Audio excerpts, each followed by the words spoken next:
নেতাজি মন্ত্রী হওয়ার পরে 24 ঘন্টার মধ্যে এই সাগাটা থানাকে মাদক মুক্ত করতে হবে। যেই বিবাহের অনুষ্ঠানে গান বাজবে ওই ডেস্ককে গানকে লাথি মেরে আপনার এই যমুনা সেতুতে পুঁতে রাখতে হবে। এটা হলো নেতা, এটা হলো নেতার বৈশিষ্ট্য। এই নেতার পিছনে ঘুরো, যেই নেতা অন্যায়ের বিরুদ্ধে লড়তে পারে, যেই নেতা আশ্রয় দেয় না কোনো অন্যায়কে, কিন্তু সমাজে বড় বড় সন্ত্রাস বাহিনী পুষাই হলো তোমার নেতা।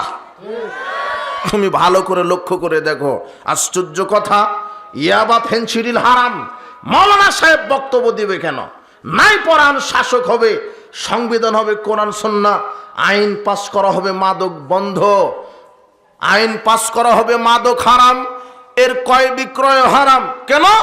আল্লাহ নবী বলছেন ইন্নাল্লাহা ইযা হারামা আলা কওমিন আকলা শাই, যখন আল্লাহ কোনো কওমের উপরে কোনো জিনিস খাওয়া হারাম করেন, ফাহারামা আলাইহিম সামানাহু, তার ব্যবসাকে আল্লাহ হারাম করেন। যেই জিনিস খাওয়া হারাম তার ব্যবসা হারাম। রক্ত হারাম, মানুষের রক্ত হারাম, খাওয়া হারাম, রক্ত ক্রয় বিক্রয় করা হারাম। তবে জীবন বাঁচানোর জন্য দেখতে পাচ্ছেন যে রক্তটা দিলে একজন রোগী আল্লাহ তাকে বাঁচিয়ে দিবে, এজন্য রক্ত দান করতে পারেন, কিন্তু কি করতে পারবেন না? বিক্রি করতে পারবেন না। রক্ত হারাম, রক্ত ক্রয় বিক্রয় করা হারাম। কুকুর হারাম, কুকুর ক্রয় বিক্রয় করা হারাম। খিঞ্জির শুয়োর হারাম, শুয়োর ক্রয় বিক্রয় করা হারাম। বিড়ি সিগারেট জর্দাগুল ইয়াবা ফেনসিডিল হারাম, বিড়ি সিগারেট জর্দাগুল বিক্রি করাও হারাম। এটা হারাম খাবার। যুবক তুমি খাও, তোমার বাপ খায়, গোটা এলাকা মাদকে আসক্ত, সবাই খায়। যার যত বড় ডিগ্রি বেশি সে তত বড় গাঁজাখোর। ভ্যান চালক, ওর ইনকাম কম, সর্বোচ্চ আকিস কোম্পানির বিড়ি। আর তোমার হেডমাস্টার, ওর বেতন 50,000, ও বলছে যে ব্যঞ্জন ছুঁইজ। আর তোমার নেতা, ও তো কলমের খোঁজা দিয়ে 400 কোটি চুরি করে, ও বলছে কিসের ব্যঞ্জন ছুঁইজ, লাগা ইংরেজি বাংলা। যে যত বড় জাতিগত বিদ্যাতে যে যত বড় শিক্ষিত সে তত বড় মূর্খ।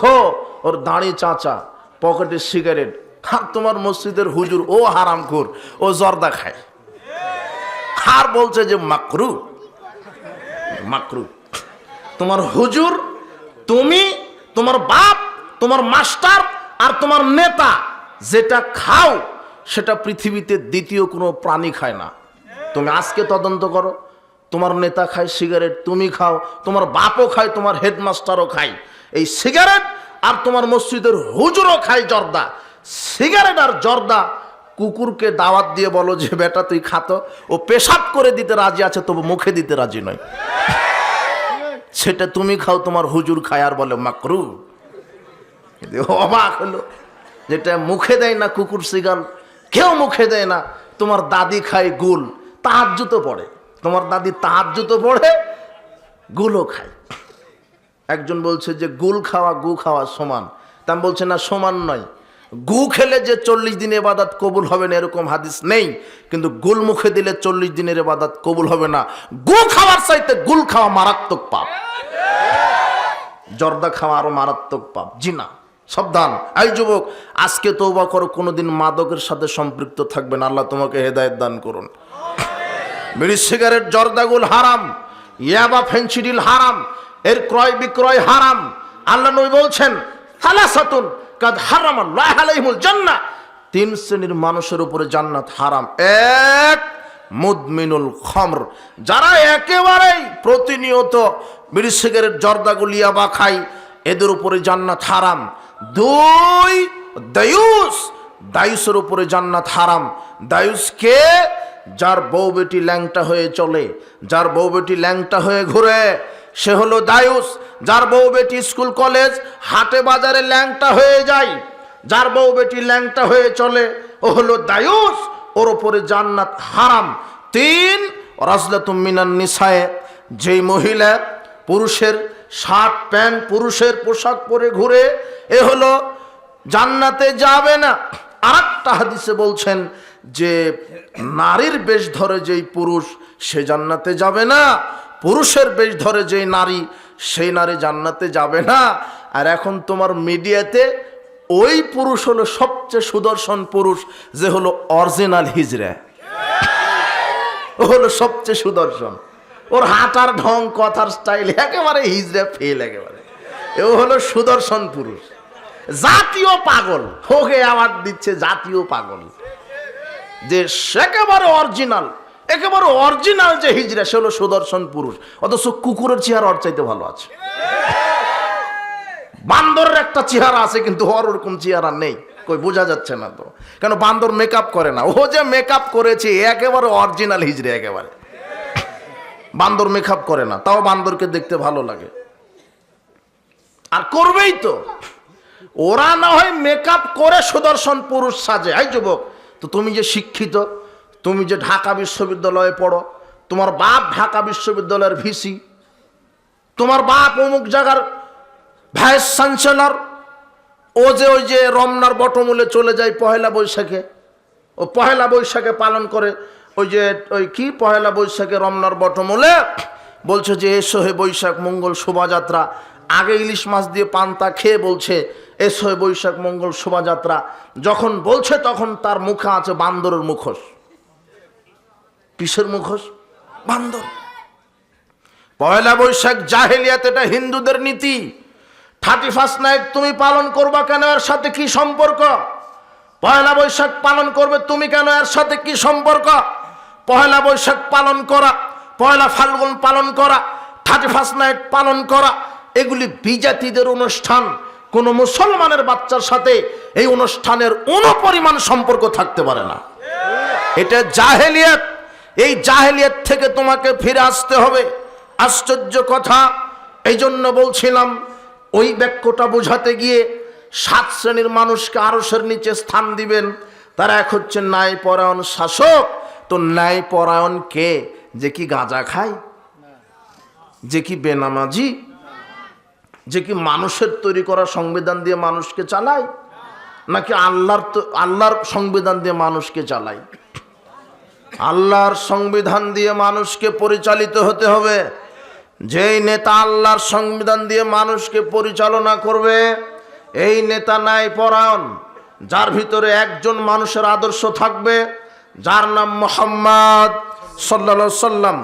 মুহাম্মদ সাল্লাল্লাহু আলাইহি সাল্লামের আদর্শ মানে মুখ দিয়ে কোনোদিন মিথ্যা বলবে না, দাড়ি ছেড়ে দিবে, দাড়ি ছাঁটবে না, সব সময়তে ইসলামী লেবাস পরে থাকবে, 5 ওয়াক্ত সালাত, আমানতদারিতা, শিষ্টাচার, ন্যায়পরায়ণতা, ভদ্রতা, নম্রতা, শালীনতা, এগুলো হচ্ছে মুহাম্মদ সাল্লাল্লাহু আলাইহি সাল্লামের আদর্শ।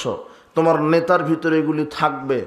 একজন মানুষ মডেল বিশ্ববাসীর জন্য, যার নাম হচ্ছেন মুহাম্মদ সাল্লাল্লাহু আলাইহি সাল্লাম। 2, এইবারে তুমি আছো। ওয়াশাবুন নাশা ফি ইবাদাতিল্লাহ, আল্লাহ 7 শ্রেণীর লোককে বিশেষ ছায়া দান করবেন। তার দ্বিতীয় হলো ওই যুবক যুবতী যারা তাদের যৌবন কাল ক্ষয় করেছে একমাত্র আল্লাহর ইবাদতে।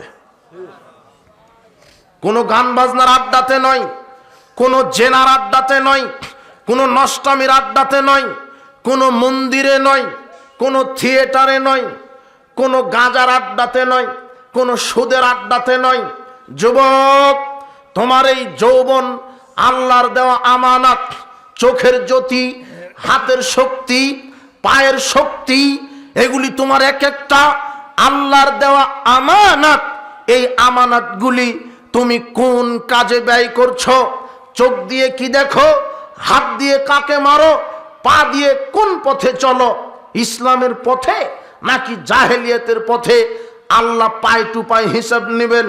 শোনো, আব্দুল্লাহ ইবনে মাসউদ রাদিয়াল্লাহু আনহু বলছেন, রাসূল সাল্লাল্লাহু আলাইহি ওয়াসাল্লাম বলেছেন, লা তাযুলু কাদাম ইবনে আদম ইয়াউমাল কিয়ামা হাত্তা ইউসালাম 50। আদম সন্তানের এক কদম আল্লাহ বিচার মাঠে পা নাড়াতে দিবে না 5টি জিজ্ঞাসা করার আগ পর্যন্ত। আদম সন্তানকে আল্লাহ এক কদম নাড়াতে দিবেন না 5টি জিজ্ঞাসা না করা পর্যন্ত। 1, আন উমরিহি, আল্লাহ বলবেন এই তোমার সারা জীবন আমাকে বুঝাও, ফিমা আফনাহু, কিভাবে ব্যয় করেছো, কিভাবে ব্যয় করেছো সারা জীবন আমাকে বুঝাও। আদম সন্তানকে তার সারা জীবনের হিসাব দিতে হবে। 2 আং শাবাবিহি, আল্লাহ বলবেন তোমার যৌবনকাল বুঝাও, ফিমা আবলাহু, কিভাবে ক্ষয় করেছো, কিভাবে যৌবনকে ক্ষয় করেছো, কোন পথে, জাহেলিয়াতের পথে না ইসলামের পথে, গান বাজনার পথে, সুদ ঘুষের পথে, জুয়ার পথে, জাহেলিয়াতের পথে না ইসলামের পথে, মসজিদ মাদ্রাসা তাফসির মাহফিল আলেম ওলামার সাথে সমাজের কল্যাণমূলক কাজে এগুলিতে ব্যয় করেছো না কোন কাজে ব্যয় করেছো। যৌবনকাল বোঝাও। যুবতী মেয়ে বোঝাও তোমার যুবতীকাল কিভাবে ব্যয় করেছো। আল্লাহ এভাবে হিসাব নেবেন, এক কদম নড়ানোর সুযোগ নাই। 3 আন মালিহি মিন আইনা ইকতাসাবাহু, আল্লাহ বলবেন সম্পদ, আল্লাহ বলবেন সম্পদের হিসাব দাও আমাকে। তুমি যেই সম্পদ ইনকাম করেছো জনগণের নিকট থেকে আত্মসাৎ করা, জাতির সরকারের রাষ্ট্রীয় কোষাগার থেকে চুরি করা, সুদের অর্থ, দুর্নীতির অর্থ, ঘুষের অর্থ, মুনাফাখোরের অর্থ, চুরি চিটারি বাটপারি করে অর্থ কামিয়েছো, মানুষকে প্রতারণা দিয়ে অর্থ কামিয়েছো, জুলুমবাজি করে স্বৈরাচারী হয়ে, অত্যাচারী হয়ে, স্বেচ্ছাচারী হয়ে কি তুমি তোমার অর্থ ইনকাম করেছো, আমাকে বোঝাও। অফিম আংফাকাহু, এরপর আল্লাহ বলবেন এবারে ব্যয় করেছো কোথায়, মসজিদ মাদ্রাসায়, ইসলামী জালসায়, নাকি গাঁজার আড্ডায়, নাকি তুমি জাহেলিয়াত প্রতিষ্ঠা করতে, নাকি তুমি গান বাজনার আড্ডাতে, নাকি তুমি মন্দিরে, নাকি তুমি মাজার খানকায়, কোথায় তোমার সম্পদ ব্যয় করেছো। আয় বুঝাতে হবে, ব্যয় বুঝাতে হবে। উপস্থিত বৈঠকের মুসলিম দিনী ভাই বোন, অর্থ সম্পদ ইনকাম করছেন ভালো কথা, লক্ষ্য করেন আপনার ইনকাম হালাল না হারাম। অর্থ সম্পদ ব্যয় করছেন ভালো কথা, লক্ষ্য করেন আপনি কোন পথে ব্যয় করছেন। আল্লাহ আয়ও বুঝিয়ে নিবেন, ব্যয় বুঝিয়ে নিবেন। 5 ও মাজা আমেলা ফিমা আলিমা, তুমি তোমার এলেম অনুযায়ী কি আমল করেছ, তুমি তোমার এলেম অনুযায়ী কি আমল করেছ। সাবধান, এলেম অনুপাতে আমল করতে হবে। সালাত আদায় করতে হবে জানেন, করেন না, তাহলে আল্লাহ পরিণাম দিবে জাহান্নাম। সিয়াম রাখতে হবে, রাখেন না, পরিণাম জাহান্নাম। সত্য কথা বলতে হবে, বলেন না, পরিণাম জাহান্নাম। মিথ্যা কথা বলতে হবে না এটা জানেন, তারপরেও বলেন, পরিণাম জাহান্নাম।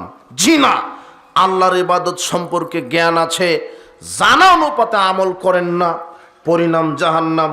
সাবধান, সালাত, সিয়াম, হজ, যাকাত ফরজ ইবাদত করতেই হবে। আল্লাহর নবী বলছেন 5টা হিসাব আল্লাহ নেবেন, তার একটা আছে যুবক তোমার ব্যাপারে। আল্লাহ বলবেন তোমার যৌবনকাল কিভাবে ব্যয় করেছো আমাকে বলো, তখন তুমি কি করবা। তুমি তো তোমার যৌবনকাল মাদকের আড্ডাতে ফুরিয়ে ফেলছ, জুয়ার আড্ডাতে। আজকে সামাজিক ব্যবস্থাটা এমন হয়ে গেছে, প্রায় জুয়াতে আসক্ত, কেউ বা অনলাইনে, কেউ বা অফলাইনে, কেউ বা তাস খেলছে, কেউ বা আরো কত কি খেলছে, ছক্কা লুডু। আবার এখন একেবারেই প্রযুক্তিগত মোবাইলে জুয়া এসেছে। লক্ষ লক্ষ টাকা যুবক মোবাইলে ইনভেস্ট করে মোবাইলের মাধ্যমে জুয়া খেলে, বাড়ির বাপের মায়ের সম্পদ বিক্রি করে। আরে বাড়ির তো সম্পদ বিক্রি করে করে এমন কাপুরুষ আছে জুয়াতে এত আসক্ত হয়ে গেছে, নিজের স্ত্রীর গহনা বিক্রি করে। আরে এমনও কাপুরুষ আছে যে বউকে বিক্রি করে দেয়, বউকে দিয়ে বাজি ধরে যে এই জুয়াতে জিতে গেলে বউকে দিয়ে দেব। ও হলো এক কুকুর শিকারের চাইতে খারাপ। তুমি জুয়ায় আসক্ত কেন? জুয়ার পরিণাম জাহান্নাম। তুমি মোবাইলে জুয়া খেলো, তুমি অনলাইন অফলাইনে জুয়া খেলো, জুয়া থেকে বিরত থাকো, মাদক থেকে বিরত থাকো। বিচার মাঠে আল্লাহ তোমাকে ধরবেন, সেদিন তুমি কি জবাব দিবে? তুমি এইভাবে বেহায়া বেশরমা নগ্ন নারীর পিছনে ছুটে যৌবনকালকে তুমি শেষ করছো, তুমি বিচার মাঠে কি জবাব দিবে? আর বিচার মাঠে যাওয়া বহুদূরের কথা, তুমি তোমার প্রজন্মকে কি জবাব দিবে? তুমিও তো এক সময় বাপ হবে, তোমারও সন্তান হবে। তুমি যদি এখন লুচ্চেমি করো, তোমার ছেলেটা কি করবে? তোমার ছেলের সামনে তুমি কি জবাব দিবে?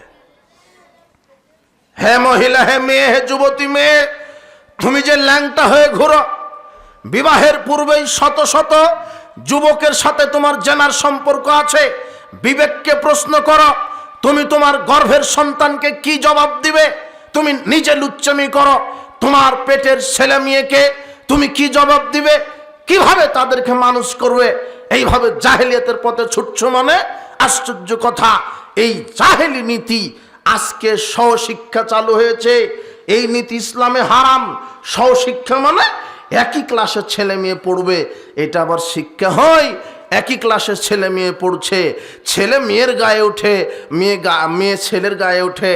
আর সমাজে একটা কথা চালু আছে, শিক্ষক মানেই তো গুরু, শিক্ষক মানেই বাপের মতো। এমন বাপের মতো শিক্ষকের সাথে বের হয়ে চলে গেছে। আর তোমার বোন চলে গেছে শিক্ষা সফরে মালাকুল মউতের সাথে। তোমার বাপ আবার বলছে, আল্লাহ আমার মেয়েটা শিক্ষা সফরে গেছে জাফলং, একবার সই সালামতে ফিরিয়ে দিও। এমন সই সালামত, বিবাহের পূর্বেই পেটে বাচ্চা। তোমার বোন তোমার বাপকে বলছে, আব্বু কোনো চিন্তা টেনশন করবেন না, আমার সাথে বয়ফ্রেন্ড আছে। কি আছে? বয়ফ্রেন্ড আছে। বয়ফ্রেন্ডের সাথে কোচিং করতে যায় তোমার বোন। দিন 12টায় যায়, রাত 12টা আসে, তোমার বাপ কাপুরুষ কিছুই বলে না। তুমি দিন 12টায় বের হও, রাত 12টায় ঘরে ঢুকো, সারা দিন কুকুর শিগালের মতো ঘুরো, জেনার আড্ডায়, মদের আড্ডায়, জোয়ার আড্ডায়। এইভাবে জীবন অতিবাহিত করো না, এইভাবে জীবন টিকবে না। পরকালে তুমি টিকতে পারবে না, তোমার বাপ টিকতে পারবে না, তোমার বোন টিকতে পারবে না। তুমি ফিরে আসো জাহেলিয়াত থেকে। এইভাবে একজন মেয়ে, শোনো আমি কঠিনভাবে বললাম মানে, আরে কিসের শিক্ষকের সাথে শিক্ষা সফর? শিক্ষক মানে আবার কি? ও তো গায়রা মাহরাম, ও তো গায়রা মাহরাম। আর বয়ফ্রেন্ড কাকে বলে? কাপুরুষ। ও তো একটা যুবক, ও তো পরপুরুষ, ওর সাথে 1 সেকেন্ডের জন্য দেখা সাক্ষাৎ করতে পারে না।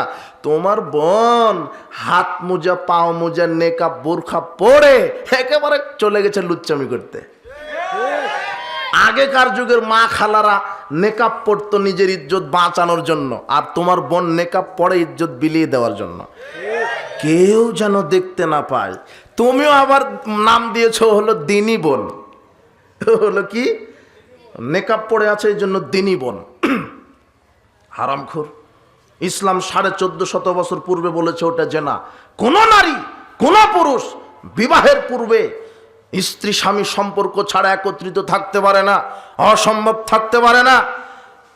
হজে যেতে পারে না একজন নারী মাহারাম ছাড়া। মাহারাম মানে তার পেটের সন্তান, তার নিজের ভাই, তার শ্বশুর, তার নিজের বাপ, এরা কি মাহারাম। যদি একজন নারী হজ করতে যেতে চায় তাহলে কাকে নিয়ে যেতে হবে? বুঝেন? কিছু বুঝেন? যদি একজন নারীর মাহারাম যদি না থাকে তার জন্য হজ ফরজ নয়। সেখানে আপনার স্ত্রী বাজারে গেছে ঈদের মার্কেট করতে, বেতন উঠিয়ে টাকা দিলেন, আপনি ঘুতা মারছে জনগণ। এত কষ্ট করে মোহর দিয়েছেন, বেতন উঠিয়ে বেটির হাতে টাকা দিলেন, বেটি চলে গেছে আপনার মার্কেট করতে, টাকা আপনার পছন্দ দোকানদারের। আপনি কাপুরুষ হলে এত কাপুরুষ হয়? কষ্ট করে টাকা ইনকাম করেন, আপনি দোকানদার পছন্দ করে। ভাবি এটাই আপনাকে মানাবে, এই লাল, এটাই আপনাকে লালটাই মানাবে, এটাই মানাবে। বউকে এইভাবে বন্ধ করেন, জি না, স্ত্রী মেয়ে বাজারে যাবে না। আপনার স্ত্রী শাড়ি লাগবে আপনি কিনে দিবেন, আপনার মেয়ের 3 পিস লাগবে, যেটা বলে কি বলে মহিলার লাগবে, বাপ কিনে দিবে। কে কিনে দিবে? বাপ কিনে দিবে। তো লজ্জায় বলতে পারে না, তো লজ্জায় আপনার মেয়েটা নিজের সতীত্বকে বিক্রি করে দেয় কি করে?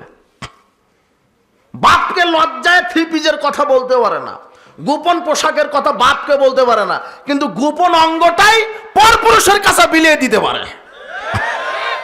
কি সমাজ! সমাজের নীতি উল্টে। তুমি যদি 4টা বিবাহ করো তাহলে সমাজ বলবে স্বভাব খারাপ, আর 10টা নারীর সাথে যদি তোমার জেনার সম্পর্ক থাকে বলবে মরদ রে, একেবারে মরদ। সমাজের নীতি উল্টা।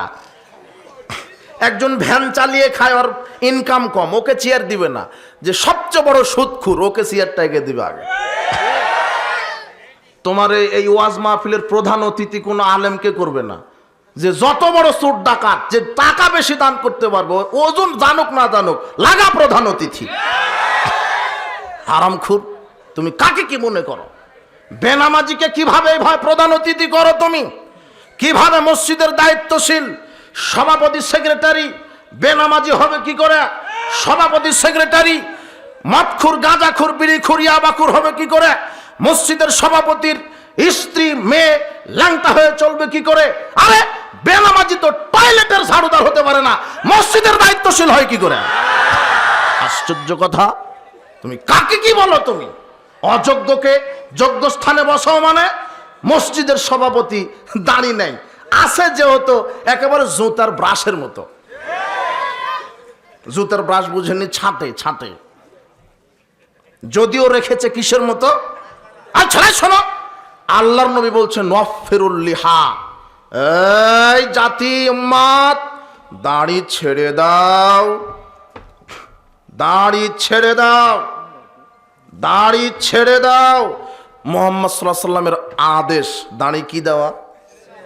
ছাঁটা হারাম, দাড়ি রাখা সুন্নাত নয়। তোমার মৌলবী ভুল ফতোয়া দিয়েছে, দাড়ি রাখা ওয়াজিব, বাধ্যতামূলক, রাখতেই হবে। মসজিদের সভাপতি সেক্রেটারি বেনামাজি, এটা কি করে হয়? ও তো টয়লেটের দায়িত্বশীল হওয়ার ক্ষমতা যোগ্যতা রাখে না, ও মসজিদে হলো কি করে? তোমার ইসলামী জালসাতের সভাপতি হবে যে আলেম মানুষ, প্রধান অতিথি হবে যিনি আলেম মানুষ, কোনো বেনামাজি দায়িত্বশীল হতে পারে না। মুহাম্মদ সাল্লাল্লাহু আলাইহি সাল্লামকে এক লোক জিজ্ঞাসা করছে মাতার সাত, কিয়ামত কবে হবে? তখন মুহাম্মদ সাল্লাল্লাহু আলাইহি সাল্লাম বলছেন ইদা উসিদাল আমরু ইলা গায়রি আহলিহি, যখন অযোগ্য লোক নেতা হবে সেদিন কিয়ামত হবে। আজকে অফিস, আদালত, কোর্ট কাচারি, কল কারখানা সব জায়গাতে অযোগ্য লোক দিয়ে পরিপূর্ণ হয়ে আছে। যুবক, তুমি সাবধান হয়ে যাও।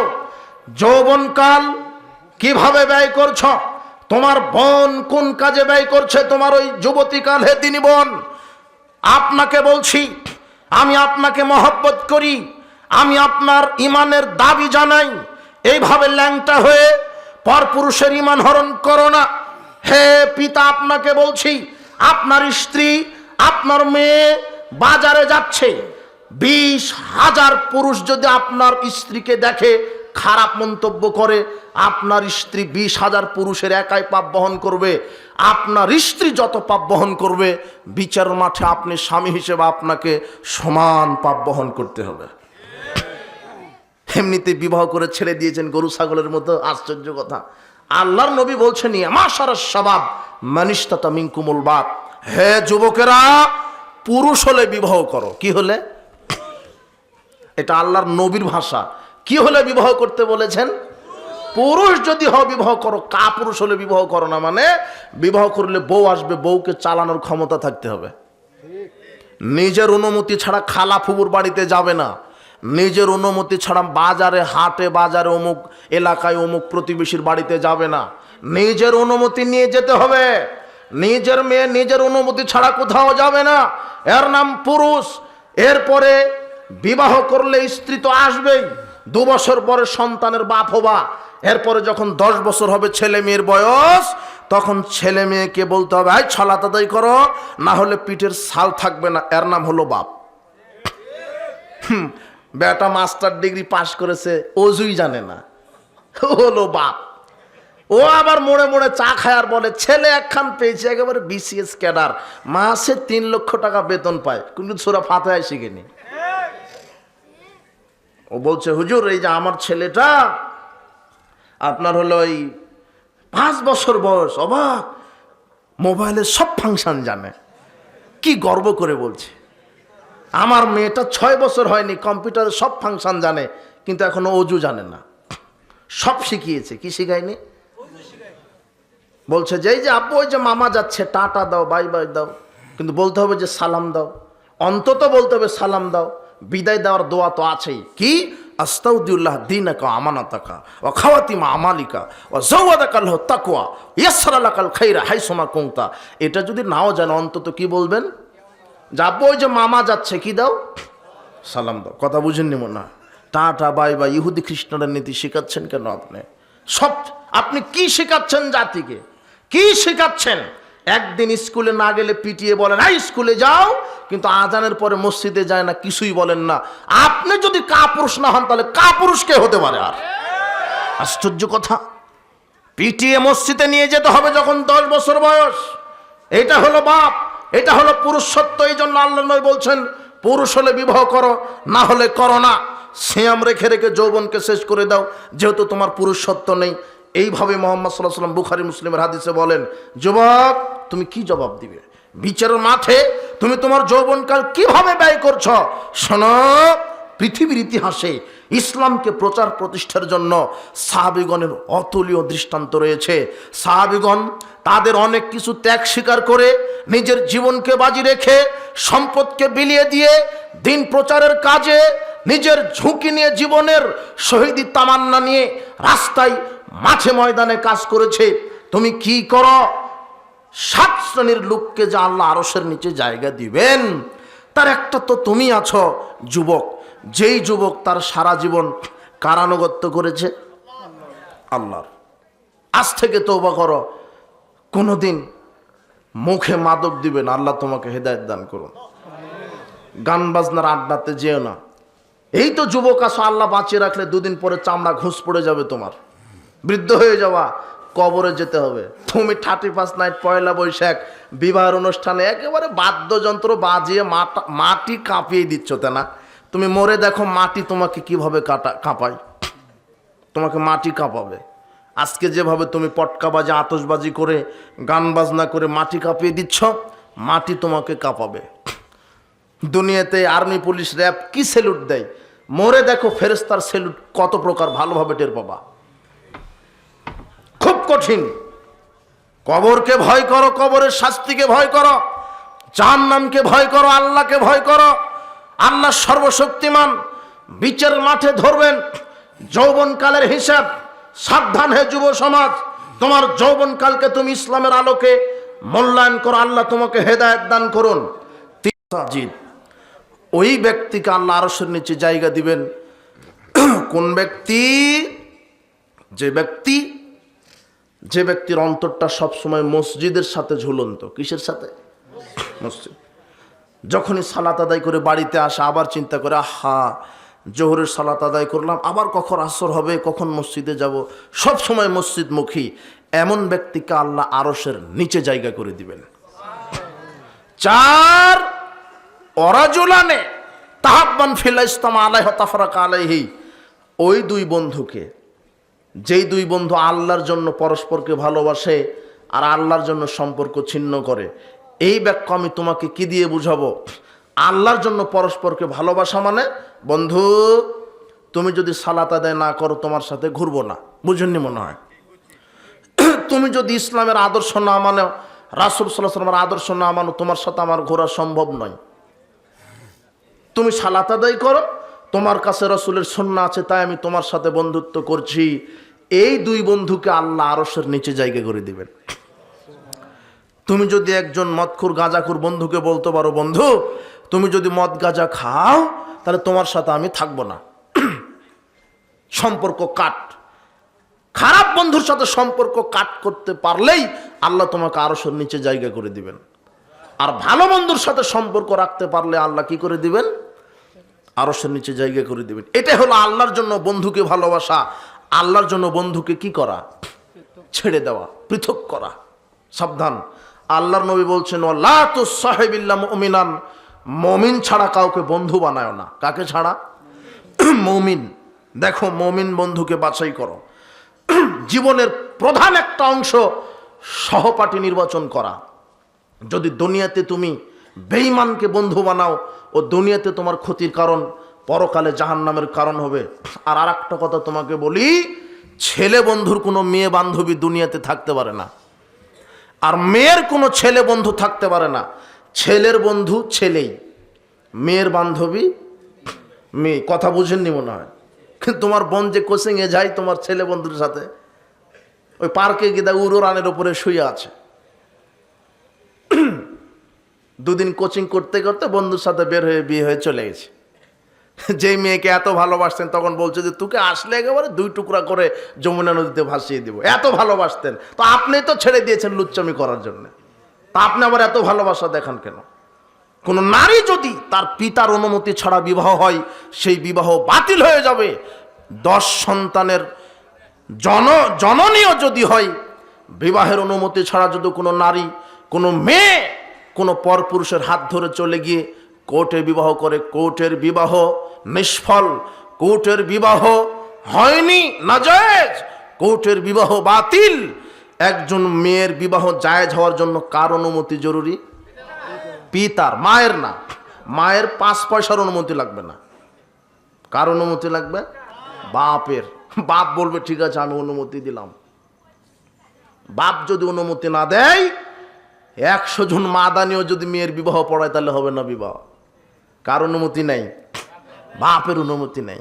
আপনার মেয়েটা হেডমাস্টারের সাথে চলে গেছে, ওই বিবাহ জেনা, বিবাহই হয়নি। যত সন্তান হবে সব কিসের সন্তান? জেনার সন্তান। আপনি এইভাবে মেয়েকে উলঙ্গ হয়ে ছেড়ে দিয়েন না। কত লোকের সাথে জেনার সম্পর্ক। আজকে স্কুল, কলেজ, রাস্তাঘাট, মাঠে ময়দানে মাদকতা, যৌনাচার, বেলেল্লাপনা, বেহায়াপনা, জাহেলিয়াতে একেবারে অক্টোপাসের মতো সমাজকে ভাইরাসের মতো আক্রান্ত করে ফেলেছে। এই জাহেলিয়াত থেকে আমাদেরকে বিরত থাকতে হবে। 5 রাজুলুন যাকারাল্লাহু খালিয়ান ফাফাদাতাইনাহু, ওই ব্যক্তিকে আল্লাহ আরশের নিচে জায়গা দিবেন যেই ব্যক্তি আল্লাহর ভয়ে, জাহান্নামের ভয়ে, নিজের পাপের ভয়ে কেঁদে কেঁদে চোখ থেকে মাটিতে টপ করে 1 ফোঁটা অশ্রু ফেলে দিতে পারবে। এই ব্যক্তিকে আল্লাহ আরশের নিচে জায়গা করে দিবেন। পাপের জন্য কেঁদেছেন, কাঁদতে হবে। রাত 2টায় 3টায় উঠেন, উঠে আল্লাহর কাছে কাঁদেন, পাপের ভয়ে কাঁদেন, কবরের শাস্তির ভয়ে কাঁদেন, নিচের পাপের জন্য কাঁদেন। আল্লাহ সর্বশক্তিমান, মহাপরাক্রমশালী আল্লাহ, আমার পাপ ক্ষমা করো, কবরের শাস্তি মাফ করো। হাউ মাউ করে কান্নাকাটি করেন। কান্নাকাটি করে করে চোখ থেকে পানি ফেলান, দাড়ি ভিজিয়ে ফেলান। এই ব্যক্তিকে আল্লাহ আরশের নিচে বিশেষ ছায়ায় জায়গা করে দিবেন। পাপের জন্য কাঁদতে হবে। কাঁদবেন কখন? রাত 2টা পর্যন্ত টিভি, সিনেমা, গান বাজনা, হাসাহাসিতে আপনার রাত কাটে। আপনি কাঁদবেন কি করে? মোবাইলে সময় দেয় যুবক। 24 ঘন্টা আল্লাহর দেওয়া আমানত। তুমি 18 ঘন্টায় এই মোবাইল নামক শয়তানের বাক্সকে তুমি সময় দাও, আর বাদ বাকি একটু ঘুমাও, খাও, পায়খানা করো, দিন কাটাও। তোমার যে জীবনের মালিক, এই মালিকের জন্য তুমি কি সময় ব্যয় করবে? 1 মিনিটে সূরা ইখলাস 3 বার পড়া যায়, আর সূরা ইখলাস 3 বার পড়লে 30 পারা কোরআন মাজিদ খতমের নেকি। আর তুমি ঘন্টার পর ঘন্টা মোবাইলে সময় দাও, জোয়া খেলো, জেনা চর্চা করো। আশ্চর্য কথা, তুমি তোমার যৌবনকালের হিসাব কিভাবে দিবে? যৌবনকালকে তুমি মূল্যায়ন করো। 6 নম্বর, ওই ব্যক্তিকে আরশের নিচে জায়গা দিবেন। এই যুবক, এটাও তোমার। রাজুলুন দাতু ইমরাতুন জাতু হুসনিন ওয়া জামালিন, ওই ব্যক্তিকে, যেই ব্যক্তিকে সুন্দরী রমণী নারী জেনার প্রস্তাব দেয়, ক্বালা ইন্না খাফুল্লাহ, তখন যদি কোনো যুবক বলতে পারে না না না, আমি অবৈধ জেনায় লিপ্ত হব না, আমি আল্লাহকে ভয় করি। তুমি যদি জেনার প্রস্তাবকে কবর দিয়ে আল্লাহর ভালোবাসাকে স্থান দিতে পারো, আল্লাহ ভীতিকে যদি স্থান দিতে পারো, তোমার জন্য আরশের ছায়া রেডি হয়ে আছে। 7 রাজুলুন তাসাদ্দাকা বিসাদাকাতিন ফাকফাহা, ওই ব্যক্তিকে আরশের নিচে জায়গা দিবেন যে গোপনে দান করে, যে গোপনে আল্লাহকে খুশি করার জন্য দান করে। গোপনে যারা দান সদকা করে এদেরকে আরশের নিচে জায়গা করে দিবেন। যুবক, তোমাকে কয়েকটা মিনিট আমি এটা বলি যে ইসলাম প্রচার প্রতিষ্ঠার জন্য যুবকদের অনেক ভূমিকা। যুবক রক্ত দিবে ইসলামের উপরে, জাহেলিয়াতের উপরে নয়। তোমাকে দৃষ্টান্ত দেখাই, পৃথিবীর ইতিহাসে ইসলামকে প্রচার প্রতিষ্ঠা করতে গিয়ে সাহাবায়ে কেরাম, নবী করিম সাল্লাল্লাহু আলাইহি সাল্লাম, অন্যান্য নবীগণ তাদের জান মালের কুরবানি দিয়েছেন। ইব্রাহিম আলাইহিস সালামের সন্তান, বড় সন্তান ইসমাইল আলাইহিস সালাম, তার ধৈর্যটা তুমি দেখো। ইসমাইল আলাইহিস সালামের মতো ধৈর্যের পরিচয় তোমাকে দিতে হবে। আল্লাহ ইব্রাহিম আলাইহিস সালামকে বলছেন, তুমি তোমার প্রিয় বস্তু সন্তানকে কুরবানি করো। বাপ তার ছেলেকে বলছে, ইসমাইল, আমি স্বপ্নে দেখলাম তোমাকে কুরবানি করছি, তোমার মতামত কি আমাকে বলো। তখন ছেলে বলছেন, আব্বা, আল্লাহ যা আদেশ করেছেন করেন, নিঃসন্দেহে আল্লাহ যদি চায় আপনি আমাকে ধৈর্যশীলদের মধ্যে পেয়ে যাবেন। দিনের জন্য আল্লাহর ভালোবাসাকে স্থান দিয়েছেন। পৃথিবীর কোনো পদমর্যাদা, অর্থমর্যাদা, নারী লোভী এগুলোকে স্থান দেননি। আল্লাহর ভালোবাসা, আল্লাহ ভীতিকে স্থান দিয়েছেন। ইসমাইল আলাইহিস সালাম, তোমাকেও তাই করতে হবে। আরে এরপরে দেখো আসলেন ঈসু আলাইহিস সালাম। ঈসু আলাইহিস সালামকে পৃথিবীর অর্ধেক সৌন্দর্য দেওয়া হয়েছে। এত সৌন্দর্য, সুদর্শন পুরুষ ঈসু আলাইহিস সালাম। ঈসু আলাইহিস সালামের চরিত্রকে কালিমা লেপন করতে চেয়েছিলেন কোন নারী? জুলেখা। দরজা লাগিয়ে দিয়েছে, বলছে আসো, ফুসলাচ্ছে, আসো আমার সাথে শারীরিক সম্পর্কে লিপ্ত হও। ঈসু আলাইহিস সালাম বলছেন, মাআল্লাহ, আরে তুমি যতই সুন্দরী হন, আমি আল্লাহর কাছে আশ্রয় চাই। দরজা তো বন্ধ, দরজাকে দরজা বন্ধ। ইউসুফ আলাইহিস সালাম আল্লাহর উপরে ভরসা করে, দরজা তালা লাগানো আছে তো কি হয়েছে, আল্লাহ দরজা খুলে দিয়েছেন, মুক্ত হয়ে গেছে। ইউসুফ আলাইহিস সালাম নিজের চরিত্রকে নিষ্কলুষ, তার উপরে অটলতা রেখেছেন। নারীর কাছে তার চরিত্রকে বিক্রি করে দেননি। যুবক, তুমি আজকে এই দুর্গন্ধযুক্ত পচা নর্দমার কীট ও 4 আঙ্গুল মেকআপ করে ডানা কাটা পরি, তুমি এর পিছনে ছোট জান্নাতের হুরেরা যদি যে কানে আঙ্গুলটা বাহির করে দেয়, তাহলে সূর্যের আলো অন্ধকার হয়ে যাবে। ওটা রেডি আছে তোমার জন্য, তুমি এটা মনে করো না কেন? দুটা পেশাল আল্লাহকে যদি বলো 2000 লাগবে, 2000-এ দিয়ে দিবে। কথা বুঝুনি মনে হয়? কোরআন মাইতে বলছেন, জান্নাতবাসীরা যা চাইবে শুধু আকাঙ্ক্ষা করতে দেরি হতে পারে, কিন্তু সামনে আসতে দেরি হবে না। তুমি কি চাইবে? আল্লাহ তো দাতা, আমি তোমাকে কি দিয়ে বুঝাবো? বুখারী মুসলিমের হাদিসে আসছে, জান্নাতীরা যখন জান্নাতে যাবে, জান্নাতীরা যা আকাঙ্ক্ষা করবে তাই দিবে। কত মানুষ জান্নাতে যাবে শোনো, বাংলাদেশের মধ্যে সবচেয়ে যে ধনী মানুষ, সারা পৃথিবীর মধ্যে সবচেয়ে ধনী মানুষ, তার বাসাতে যদি 100 জন লোক গিয়ে 100 রকমের যদি চাহিদা পেশ করে, ও কি পূরণ করতে পারবে? একজন বলছে যে আমি ডলফিন খাবো, একজন বলছে যে আমি হরিণের গোশ খাবো, আর একজন বলছে যে এই যে বগুড়ার দই খাবো, আপনার এই গাইবান্ধার কি বিখ্যাত খাবার। 100 জন মানুষ 100 জন রকমের চাহিদা, ও যত বড়ই ধনী হোক একক সময়ে পূরণ করতে পারবে? মুহাম্মদ সাল্লাল্লাহু আলাইহি ওয়াসাল্লাম বলছেন, সারা পৃথিবীর সব মানুষ যদি একসাথে জান্নাতে ঢুকে যায়, আরে বর্তমানে পৃথিবীতে মানুষের সংখ্যা 800 কোটি, এই 800 কোটি মানুষ যদি একসাথে জান্নাতে ঢুকে যায়, আর 800 কোটি রকমের চাহিদা যদি মানুষ আল্লাহর কাছে দাবি করে, এক মুহূর্তে আল্লাহ 800 কোটি চাহিদা পূরণ করে দিবেন। এর নাম হচ্ছে আল্লাহ। আল্লাহ সর্বশক্তিমান। তুমি দুর্গন্ধযুক্ত ও পচে যাওয়া নারী, ওর পিছনে ছোট কেন? তুমি আল্লাহর উপরে ভরসা করো। তুমি যদি পুরুষ হও, তাহলে তোমার তাকদিরে 1টা 2টা 3টা সর্বোচ্চ কয়টা রেডি আছে? 4টা। তুমি একটার পিছনে ছুটে ক্যারিয়ার নষ্ট করছো কেন? দেবদাস হয়ে ঘুরে কাপুরুষ, বলছে যে যাকে চেয়েছি তাকে পেলাম না। তুমি কেন নারীর পিছনে ঘুরবা? তুমি পুরুষ হও, তুমি পুরুষ হও, তুমি আবার হাসছো কেন? আশ্চর্য কথা। ইউসুফ আলাইহিস সালামের মতো নিজের চরিত্রকে নিষ্কলুষ রাখো, নারী তোমাকে জেনার প্রলোভন দিবে, তুমি আশ্রয় চাইবে কার কাছে? আরে বৈধভাবে তো তোমাকে নারী দেওয়ার ব্যবস্থা করেছে, অবৈধভাবে যাওয়ার তো দরকার নাই। যে প্রতিদিন হরিণের গোশ খায়, ডলফিন খায়, গরু খায়, অনেক হারামখোর আছে ভালো ভালো খায়, অন্তত আপনি ভ্যান চালিয়ে সপ্তাহে একটা দিন তো গরুর গোশ খান। কথা বুঝেননি মনে হয়, কিন্তু আপনি হালাল খাচ্ছেন, পরিণাম জান্নাত। আর ওই হারামখোরেরা দুনিয়াতে যত ভোগ বিলাস করুক, হারামখোরের পরিণাম জাহান্নাম হবে। আপনি বুঝেন না? ও 14 জন নারীর সাথে জেনার সম্পর্কের পরিণাম কি? কিন্তু বৈধভাবে তো তোমারও যৌন ক্ষুধা মিটাবার জন্য আল্লাহ নারীর ব্যবস্থা করেছেন। এই ধৈর্যটা কেন তোমার নাই?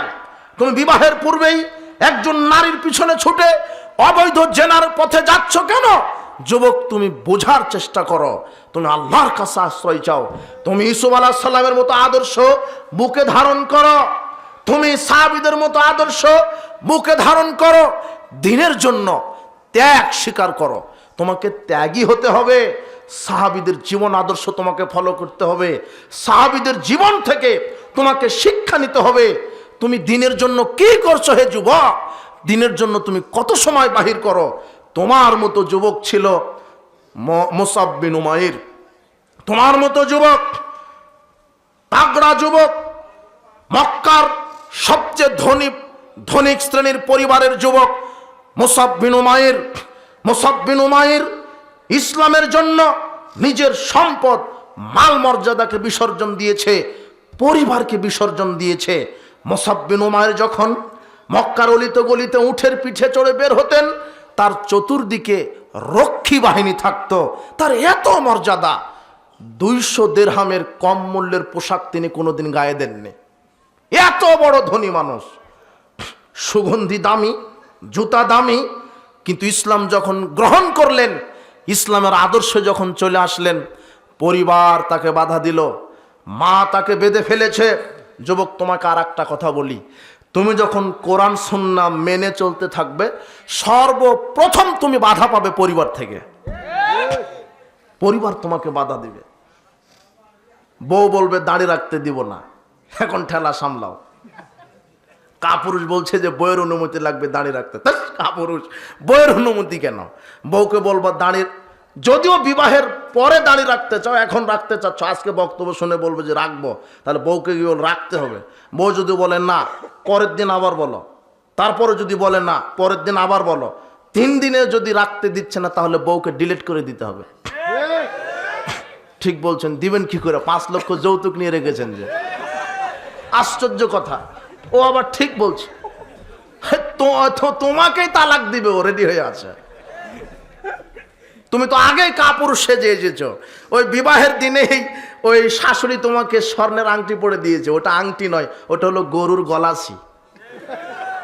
মানে তোমাকে আগেই দিয়ে যে একেবারে তোমাকে গেঁথে নিয়েছে, যা বলবে তাই শুনতে হবে। শাশুড়ি যদি বলে এখানে পেশাব, ওখানেই পেশাব, ওখানে পায়খানা ওখানে। মোটর সাইকেলও তো শ্বশুরের, একটু পিক আপ টানবে, বউ বলবে ধীরে টানো, নষ্ট হয়ে যাবে। সকালে মোটর সাইকেল ফেরত দিবা, নাহলে কাঁধে উঠবে বিচারের মাঠে। যৌতুক হারাম, আজকে তওবা করো, যৌতুক নিয়ে কোনোদিন বিবাহ করবো না ইনশাআল্লাহ। পুরুষ হয়ে বেঁচে থাকবো, কাপুরুষ হয়ে বেঁচে থাকতে 1 সেকেন্ড রাজি নই আমি। পুরুষ হও, যৌতুক তুমি শ্বশুরকে দিবা, বিবাহের দিনে বলবো আব্বা, শ্বশুর আব্বা শোনেন, আপনি কষ্ট করে নিজের মেয়েকে 20-22 বছর প্রতিপালন করেছেন, এই জন্য আমি আপনাকে একটা মোটরসাইকেল দিলাম। এটা পুরুষ। তোমার বাপ হা করে আছে, মুড়া ঝাঁটা পর্যন্ত হা করে আছে। তুমি, তোমার বাপ ভিক্ষুক, ভিক্ষা করা উচিত ছিল তোমাদের। ভিক্ষা করবা। সাবধান, পুরুষ হও, নিজের যৌবনকে মূল্যায়ন করো, দাড়ি ছেড়ে দাও, ইসলামী লেবাস পরো। তুমি যদি এই কাজগুলি করো, পরিবার থেকেই বাধা দিবে। তোমার মা বলবে যে এখন তোর দাড়ি রাখার বয়স হয়েছে, এখন দাড়ি রাখবি কেন? বাপ বাধা দিবে, পরিবার থেকে বাধা পাবে তুমি, এরপরে বাধা পাবে সমাজ থেকে। তুমি যখন কোরআন সুন্নাহর আলোকে আমল করবে, সমাজ তোমাকে মিথ্যা অপবাদ দিবে, বলবে ফিতনাবাজ। বলবে যখন তুমি জোরে আমিন বলে সালাত আদায় করো, রাফাল আদান করো, পায়ের সাথে পা মিলিয়ে দাঁড়াও, ঈদের দিন 12 তাকবীর ঈদের সালাত আদায় করো, তুমি যখন বলো ফরজ সালাতের পরে সম্মিলিত মোনাজাত বেদাত বলো, তুমি যখন বলো সভা সমিতির পরে, বিবাহের পরে, জানাজার পরে সম্মিলিত মোনাজাত বিদাত বলো, মিলাদ কিয়াম চেহলামকে বিদাত বলো, তুমি যখন বলো সাদাকাল্লাহুল আজিম বলা বিদাত, জানাজার দোয়া মুখে বলা বিদাত, আজানের পরে ওয়ারজুকনা শাফাত ইয়াউমাল কিয়ামা এটা বলা বিদাত, তুমি যখন বলো মুখে সালাতের নিয়ত করা বিদাত, যখন তুমি শিরক বেদাতের বিরুদ্ধে সমাজে কথা বলবে, তখন এক শ্রেণীর চাটুকার বেদাতের লিডার দালালেরা তোমাকে বলবে ফিতনাবাজ। সমাজ তোমাকে বাধা দিবে, সমাজ তোমাকে কোরআন সুন্নাহ মানার কারণে জোরে আমিন বলেছ মসজিদ থেকে বাহির করে দিবে, রাফাল আদান করো, আউয়াল ওয়াক্তে সালাত আদায় করো, এরা মসজিদ ভাঙবে। এই বেদাতি মোল্লারা এত ইবলিশের দালাল, এরা যদি সুযোগ পায় কাবা ঘর ভেঙে দেওয়ার জন্য চলে যাবে। এরা কাবা ঘরে জোরে আমিন হয়, কাবা ঘরে 12 তাকবীর ঈদের সালাত হয়, কাবা ঘরে আউয়াল ওয়াক্তে সালাত হয়, কাবা ঘরে রাফাল আদান করে সালাত হয়, কাবা ঘরে পায়ের সাথে পা মিলিয়ে দাঁড়িয়ে সালাত হয়। তুমি সমাজে সুন্নাহকে বাস্তবায়ন যখন করবে, তখন বলবে এই যে ইহুদি খ্রিস্টানের দালাল হয়ে গেছে, কিন্তু আসলে ও কিন্তু অরিজিনাল দালাল। সাবধান, কোরআন সুন্নাহ মানতে গেলে পরিবার থেকে বাধা পাবে, দ্বিতীয় কোথায় থেকে? সমাজ থেকে। তৃতীয় এক শ্রেণীর ধর্ম নেতা থেকে তুমি বাধা পাবে। ধর্ম নেতারাই বলবে ফিতনা লাগায়ও না।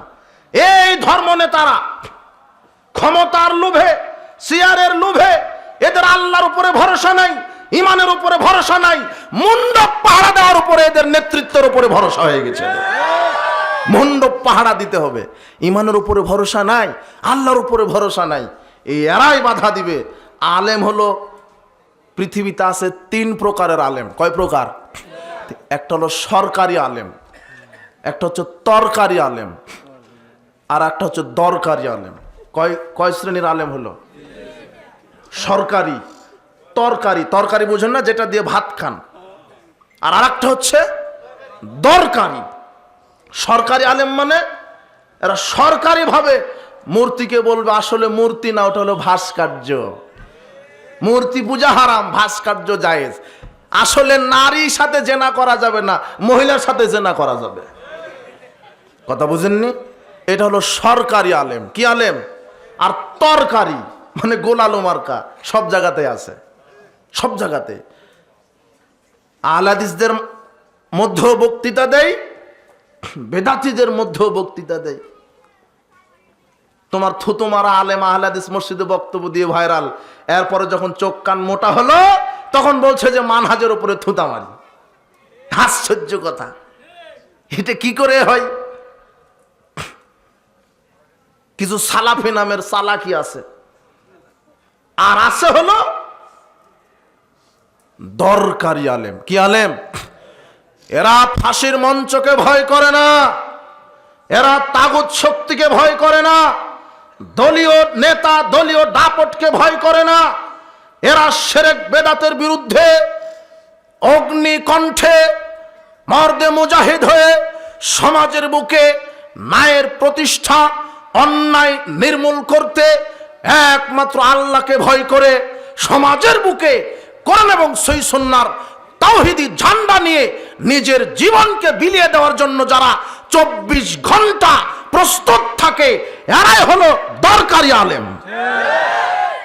এরকম আলেম দরকার যারা ফাঁসির মঞ্চকে ভয় করে না, স্রেফ বিদাতকে বিদাত বলে, শিরককে শিরক বলে, যারা অন্যায়কে অন্যায় বলে, যারা রাত্রিকে রাত্রি বলে, কালোকে কালো বলে, সাদাকে সাদা বলে, হিকমতের দোহাই দিয়ে, সামাজিকতার দোহাই দিয়ে, লৌকিকতার দোহাই দিয়ে যারা 1 সেকেন্ড শিরক বেদাত করতে আপোষ নাই, এরাই হলো প্রকৃত আলেম সমাজে। এদের পাশে থাকতে হবে।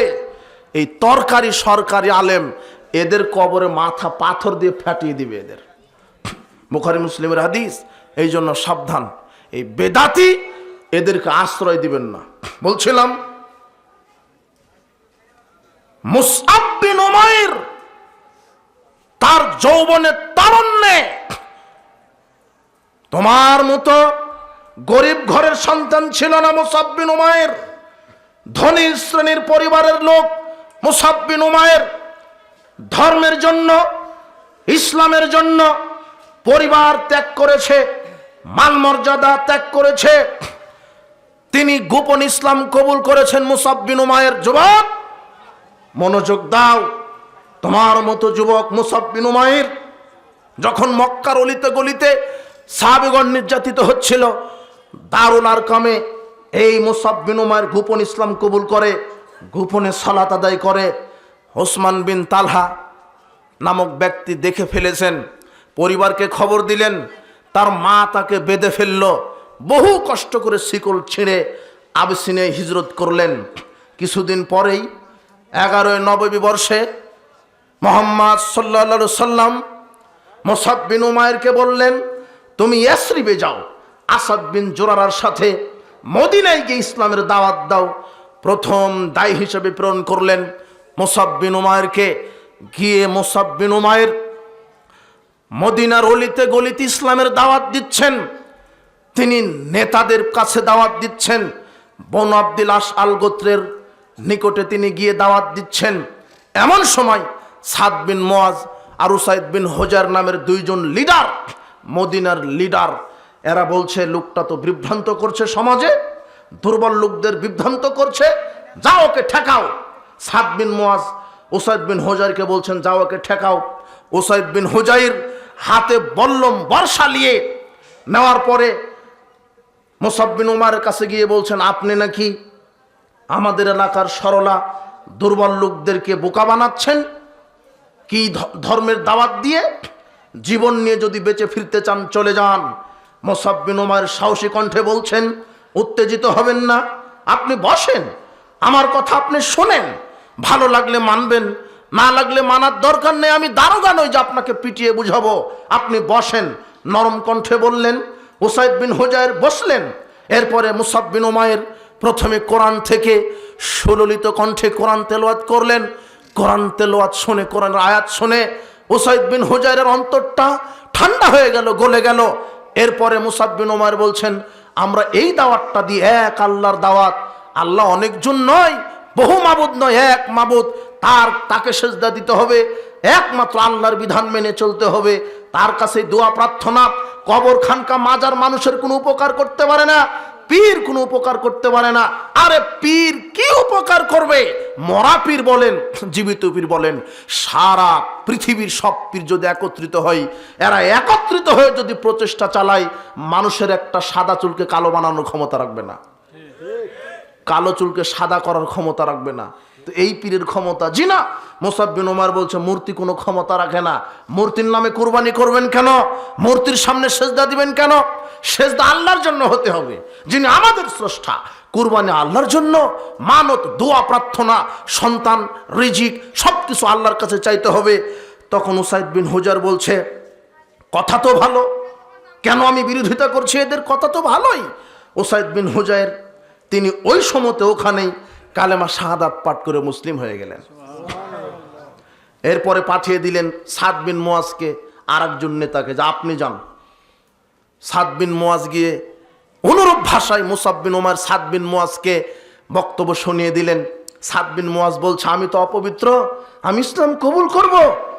আমি মুসআব বিন উমাইর বলছে, তিনি একটা খালে, কুয়াতে নামলেন, ঝর্ণাতে নামলেন, নেমে গোসল দিয়ে তিনিও সঙ্গে সঙ্গে কালেমা শাহাদাত পাঠ করে মুসলমান হয়ে গেলেন। সাদ বিন মুআজ খুব সম্ভ্রান্ত নেতা ছিলেন। তিনি বনু আব্দুল আশআল গোত্রে গিয়ে বলছেন, শোনো, আমার গোত্রের লোকেরা হাজার হাজার লোক, সবাইকে একত্রিত করে বলছেন, শোনো, আমি তোমাদের কাছে কেমন? সবাই বলছে, আপনি তো বিশ্বস্ত, আমরা আপনাকে মানি। তখন সাদ বিন মুআজ বলছে, আমাকে যদি মানো তাহলে আজকের কথাও মানতে হবে, তোমাদের সবাইকে আজকে কালেমা শাহাদাত পাঠ করে মুসলিম হতে হবে। গোটা গোত্র সেদিন মুসলমান হয়ে যায়। এটা মুসআব বিন উমাইরের বরকতে। কার বরকতে? যুবক, তুমি কার মতো হবে? এই মুসআব বিন উমাইরের মতো দিন রাত কোরআন সুন্নাহ নিয়ে দাওয়াত দাও, ইনশাআল্লাহ তোমার জিহাদি চেতনায় একদিন না একদিন এই বাংলার জমিন এই জাহেলিয়াতের অমানিসা রাত্রি, এই জাহেলিয়াতের অন্ধকার রাত্রি কোরআন সুন্নাহর আলোয় গোটা বাংলাদেশের সমাজ আলোকিত হয়ে যাবে ইনশাআল্লাহ। শুধু তোমার একটু দাওয়াত দরকার, তোমার একটু নড়াচড়া করা দরকার, আন্দোলন করার দরকার। এইভাবে তুমি জুয়ার আড্ডায়, ঘুষের আড্ডায় তুমি বসে থেকো না। তোমার জীবনকে শয়তানকে দিও না। তোমার জীবন আল্লাহর দেওয়া আমানত। কার দেওয়া আমানত? আল্লাহর দেওয়া। আমি তোমাকে অনেক কিছু বলতে চেয়েছিলাম, সাহাবীদের অনেক ত্যাগ। এই মুসাব বিন উমাইর কি না করেনি, তার অঢেল সম্পদকে সব ত্যাগ করে ইসলামকে মেনে নিয়েছে। সবার উপরে কার ভালোবাসাকে স্থান দিয়েছে? এরপরে নবীর ভালোবাসাকে স্থান দিয়েছে। এই মুসাব বিন উমাইর উহুদের মাঠে বীর বিক্রমে লড়াই করে তিনি শহীদ হয়ে গেলেন। মুহাম্মদ সাল্লাল্লাহু আলাইহি সাল্লাম বলছেন, দাফন কাফনের ব্যবস্থা করো। কাফনের কাপড় খুঁজছিল, তার রেখে যাওয়া শুধু একটা চাদর, যেই চাদরে মাথা ঢাকলে পা ঢাকে না, পা ঢাকলে মাথা ঢাকে না, এমন অবস্থা। সাহাবীরা দুঃখ করে বলছেন, যেই মুসাব এত দামি পোশাক পরতেন, এখন তার দাফনের জন্য কাফনের কাপড় জুটছে না। মুহাম্মদ সাল্লাল্লাহু আলাইহি সাল্লাম বলছেন, তোমরা ইস্কির ঘাস দিয়ে তাকে ঢেকে তার দাফন দিয়ে দাও। মুহাম্মদ সাল্লাল্লাহু আলাইহি সাল্লাম বলেছিলেন, মুসআব তুমি সবচেয়ে ঐতিহ্যবান লোক ছিল, মক্কার অলিতে গলিতে সবচেয়ে ধনী মানুষ ছিলে, তোমার চুলগুলো কত কুকড়ানো ছিল। আজকে ইসলামের জন্য, আল্লাহর জন্য, দ্বীনের জন্য তোমার এই অবস্থা হয়ে গেল। মুসাব দুনিয়া থেকে মারা যাননি, তিনি শহীদ হয়ে জান্নাতের মেহমান হিসেবে বিদায় নিয়েছে। সুবহানাল্লাহ। এই মুসাবের মতো হও তুমি। তোমার জীবনকে বাতিলের কাছে রক্ষীগত হয়ে রেখো না, কুক্ষিগত করে রেখো না। তোমার জীবনের অনেক দাম, তুমি সব পারো। এই জন্য যারা নেতৃত্ব পর্যায়ে আছেন, যারা পিতামাতা আছেন, আপনার যুবক যুবতী ছেলে মেয়েকে কাজে লাগান। এদের মাইন্ড সেট আপ যদি অন্যায়ের উপরে হয়, এরা অন্যায় প্রতিষ্ঠা করবে। কিন্তু ন্যায়ের উপরে যদি হয়, তাহলে কি প্রতিষ্ঠা করবে? ন্যায় প্রতিষ্ঠা করবে। এই যুবকদেরকে বোঝাতে হবে, বাবা তোমরা ওই ভ্রান্ত পথে চলো না, আল্লাহর পথে আসো, ইসলামের পথে আসো। এইভাবে খালিদ বিন ওলীদের মতো হও, মুসাব বিন উমারের মতো হও, খাব্বাব বিন আরাতের মতো হও, খুবাব বিন আদির মতো হও, আব্দুল্লাহ জুল বাজাদাইনের মতো হও, ওমরের মতো হও, আবু বকর রাদিয়াল্লাহু তাআলা আনহুম আলাইহিম আজমাইন। এই সাহাবীদের মতো আদর্শ ধারণ করো, যারা অন্যায়ের বিরুদ্ধে লড়েছে, ন্যায়ের পক্ষে থেকেছে। হে যুব সমাজ, আজকে আমরা তোমাদেরকে উদারত আহ্বান জানাই, জাহেলিয়াতকে সমাজের বুক থেকে ঝেড়ে ফেলে দাও। রক্ত পরিবর্তন করো, দুর্গন্ধ ইসলামের রক্ত, ইব্রাহিমের রক্ত শরীরে ঢুকিয়ে জিন্দা দিল এই জীবনের যৌবনের তেজে তেজে দীপ্ত শক্তি নিয়ে তুমি সামনের দিকে এগোও। আল্লাহ তোমাকে আল্লাহর সেনাবাহিনী হিসেবে কবুল করুন। আল্লাহ তোমাকে ইসলামের সৈনিক হিসেবে কবুল করুন। বারাকাল্লাহু ফিকুম। সংক্ষেপে যুবক তোমাদেরকে বলছি, যে কোনো মূল্যে 5 ওয়াক্ত সালাত আজকে তওবা করো। আল্লাহ যা হয়েছে হয়েছে, 5 ওয়াক্ত সালাত। যে 5 ওয়াক্ত সালাত আদায় করে না, সে মুসলিম নয়। 5 ওয়াক্ত সালাত ফরজ যে কোনো মূল্যে। 2, যে কোনো মূল্যে কাবিরা গুনাহ ত্যাগ করবে। মদ খাওয়া, গাঁজা খাওয়া, জুয়া খেলা, মিথ্যা কথা বলা, মানুষকে ঠকানো, হত্যা করা, চুরি করা, গান বাজনা শ্রবণ করা, সুদ ঘুষ খাওয়া, গীবাত করা, যে কোনো মূল্যে কাবিরা গুনাহ ত্যাগ করো। 3, যে কোনো মূল্যে তোমাকে হারাম থেকে বেঁচে থাকতে হবে। হারাম দেহ জান্নাতে যাবে না, সাবধান। 4, আল্লাহর ফরজ ইবাদতের পাবন্দি করো। অন্তত ফরজ 5 ওয়াক্ত সালাত, ফরজ সিয়াম, ফরজ হজ, অন্তত ফরজ ইবাদতের পাবন্দি হও। 5, যার নাম মানুষ, তার সাথে ভালো আচরণ করবে। ও মুচি মেথর হোক, ইহুদি খ্রিস্টান, হিন্দু হোক, মুসলিম হোক, প্রতিবেশী হোক, দূর প্রতিবেশী হোক, যার নাম মানুষ, তার সাথে তুমি কি করবে? 6, কোরআন মাজিদটা শিখে নিবে অর্থ সহ। কোরআনের প্রত্যেকটা লাইন মানুষকে স্বর্ণের টুকরা বানিয়ে দিতে পারে। সাহাবীরা কোরআন শিক্ষা করে তারা আল্লাহর সান্নিধ্যে চলে গেছে। এই 6টি কাজ তুমি করো অবশ্যই। আল্লাহ তোমাকে করার তৌফিক দান করুন, জান্নাত হবে ইনশাআল্লাহ। বারাকাল্লাহু ফিকুম। আজকের যে ইসলামী সম্মেলন যারা আয়োজন করেছেন, আল্লাহ তাদেরকে বারাকা দান করুন। যারা এসেছেন যত নারী পুরুষ, আল্লাহ তুমি তাদেরকে বারাকা দান করো, তাদের পাপ ক্ষমা করো, তাদের কর্মে বারাকা দান করো, যাদের পিতামাতা অসুস্থ আরোগ্যতা দান করো। যাদের পিতামাতা মারা গেছেন কবর শাস্তি মাফ করো। আল্লাহ আমাদের মধ্যে আমরা যারা অসুস্থ, তুমি আমাদের অসুস্থতাকে তুমি আরোগ্যতায় পরিণত করো। যারা যে যেখান থেকে এসেছে আল্লাহ তুমি তাদের সফরকে নিরাপদময় করে দাও, পরিবারকে নিরাপদময় করে দাও। আল্লাহ তুমি আমাদেরকে ঈমান নিয়ে কবর যাওয়ার তৌফিক দান করো। আজকের ইসলামী সম্মেলনকে কিয়ামতের দিন নাজাতের উসিলা হিসেবে কবুল করো। সুবহানাকা আল্লাহুম্মা ওয়া বিহামদিক আশহাদু আল্লা ইলাহা ইল্লা আনতা আস্তাগফিরুকা ওয়া আতুবু ইলাইক। আসসালামু আলাইকুম ওয়া রাহমাতুল্লাহি ওয়া বারাকাতুহু।